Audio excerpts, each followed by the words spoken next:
The strength sessions that I've written for you guys, there's timing at each exercise. So if it says 2, say for example for the squat, it means you're going down for a count 2. So it'll be 1, 2, and then you'll hold at the bottom for 1, and then you'll come up for 1, 2. This is just to help you get more control through that whole range of motion in the exercise. So it'll help build a little bit more strength through that whole range of motion. It's the same thing with the push-ups. And same thing with the bridges and that. So it just helps to give you a little bit of timing so you're not rushing through the exercises too much. So, okay, week 1.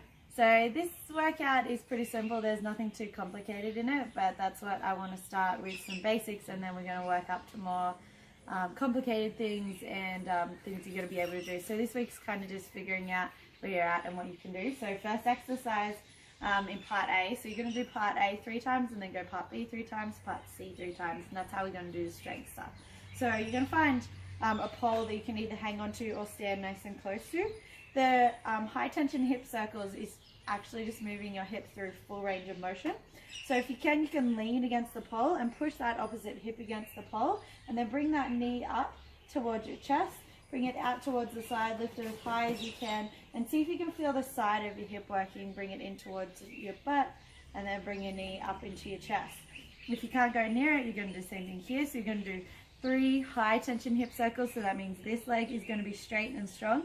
You're going to lift this leg up as high as you can, squeeze your heel in towards your butt as much as you can, bring it back in and down.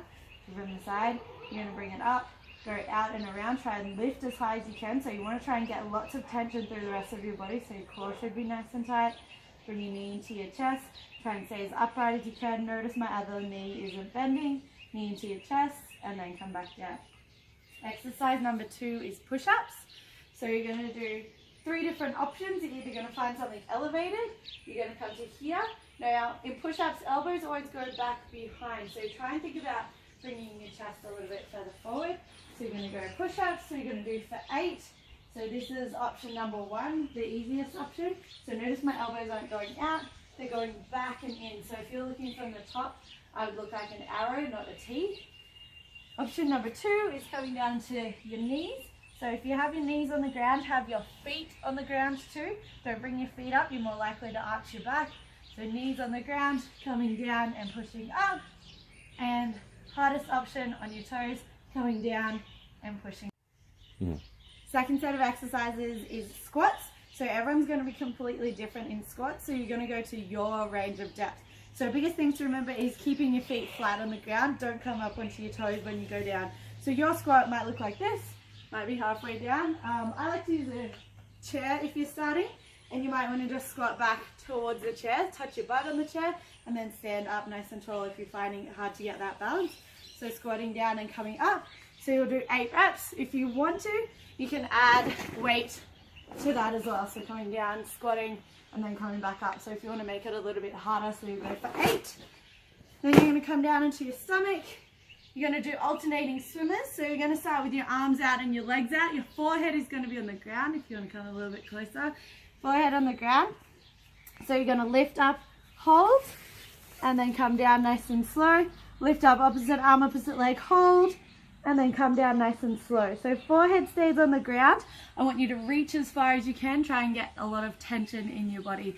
Same as the hip circles. So you want lots of tension. So try and squeeze every last bit out of it as you can. Exercises. You're going to do bridges and hollow holds. So bridges, you're going to bring your heels in close-ish towards your butt. So if I bring my hands down, heels should be close towards my feet there. I'm going to keep my hips, my knees, and my heels in a line with each other. So you don't want your knees to come out like this. So all in that straight line.